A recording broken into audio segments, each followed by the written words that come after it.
ಆತ್ಮೀಯರೇ ನಮಸ್ಕಾರಗಳು. ನಾನು ಚಂದ್ರಶೇಖರ್ ಬಾಳೆ. ಗ್ರಾಮ ಸ್ವರಾಜ್ಯ ಮೀಡಿಯಾಗೆ ಸ್ವಾಗತ ಸುಸ್ವಾಗತ. ನೀವು ಗ್ರಾಮ ಸ್ವರಾಜ್ಯ ಮೀಡಿಯಾಗೆ ಹೊಸಬರಾಗಿದ್ದಲ್ಲಿ ಕೆಳಗೆ ಕಾಣೋ ಸಬ್ಸ್ಕ್ರೈಬ್ ಬಟನ್ ಅನ್ನು ಒತ್ತಿ ಹಾಗೂ ಪಕ್ಕದಲ್ಲಿರೋ ಬೆಲ್ ಐಕಾನ್ ಅನ್ನು ಕ್ಲಿಕ್ ಮಾಡಿ. ಇದರಿಂದ ನಾವು ಮುಂದೆ ಅಪ್ಲೋಡ್ ಮಾಡುವ ವಿಡಿಯೋಗಳು ನಿಮಗೆ ನೋಟಿಫಿಕೇಶನ್ ಮುಖಾಂತರ ಬರುತ್ತದೆ.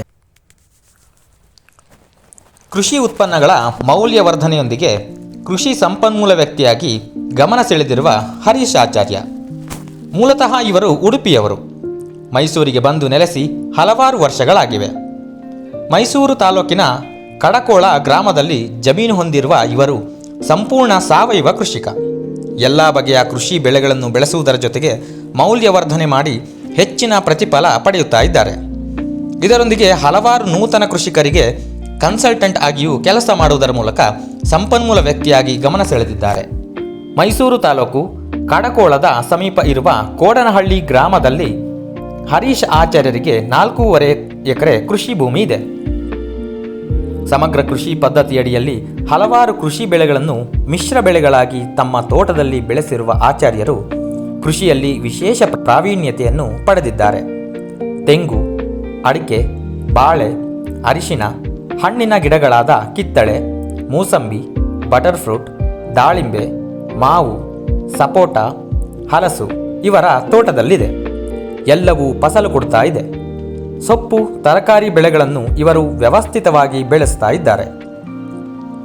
9 ದೇಸಿ ಹಸುಗಳನ್ನು ಸಾಕಿದ್ದಾರೆ.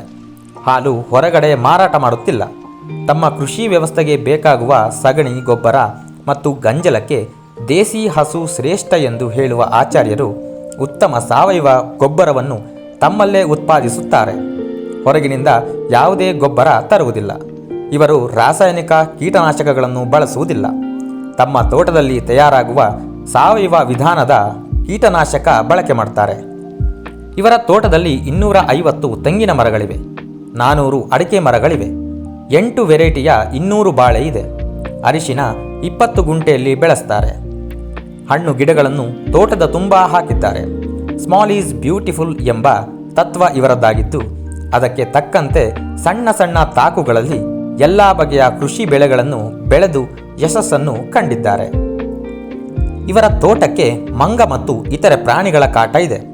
ಅದರ ನಡುವೆಯೂ ಆಚಾರ್ಯರು ಕೃಷಿಯಲ್ಲಿ ಗೆದ್ದಿದ್ದಾರೆ.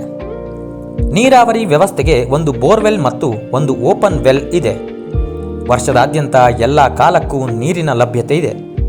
ಯಾವುದೇ ಕೊರತೆಯಾಗುವುದಿಲ್ಲ. ಇವರು ಸ್ವತಃ ಕೃಷಿ ಕೆಲಸಗಳನ್ನು ಮಾಡ್ತಾರೆ.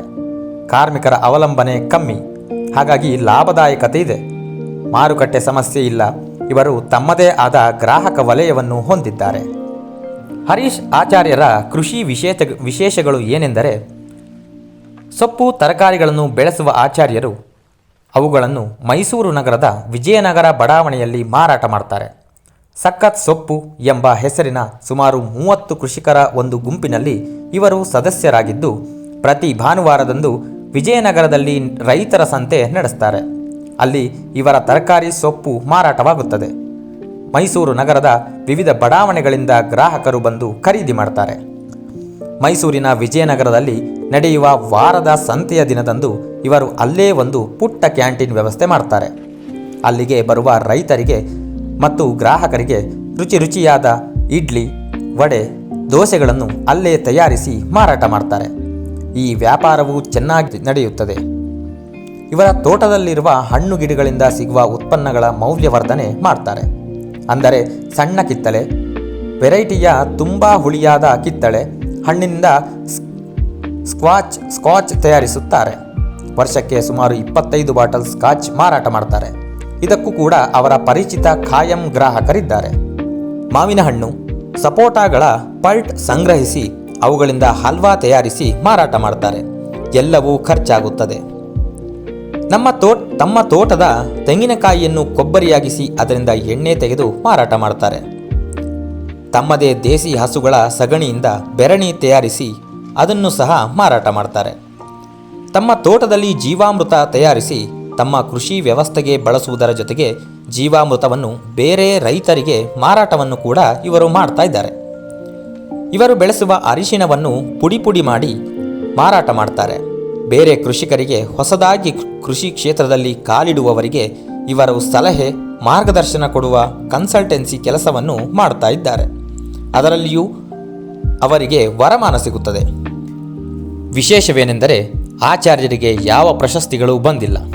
ಪ್ರಶಸ್ತಿಗಳ ಹಿಂದೆ ಬೀಳುವುದು ಅವರಿಗೆ ಇಷ್ಟವಿಲ್ಲ.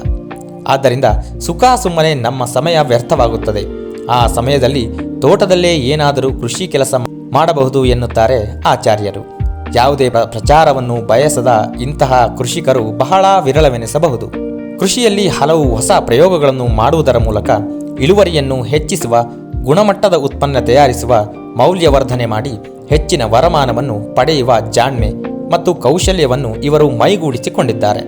ಕೃಷಿಯಲ್ಲೇ ಖುಷಿಯನ್ನು ಕಂಡಿರುವ ಇವರು ಸಂತೃಪ್ತ ಜೀವನ ನಡೆಸ್ತಾ ಇದ್ದಾರೆ.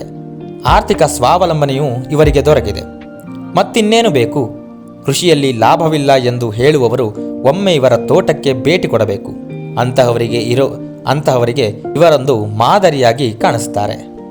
ಗೆಳೆಯರೇ, ಈ ವಿಡಿಯೋ ತಮಗೆ ಇಷ್ಟವಾದಲ್ಲಿ ಲೈಕ್ ಮಾಡಿ, ಶೇರ್ ಮಾಡಿ ಹಾಗೂ ತಮ್ಮ ಅಭಿಪ್ರಾಯಗಳನ್ನು ಕಮೆಂಟ್ ಮಾಡುವ ಮೂಲಕ ನಮಗೆ ತಿಳಿಸಿ.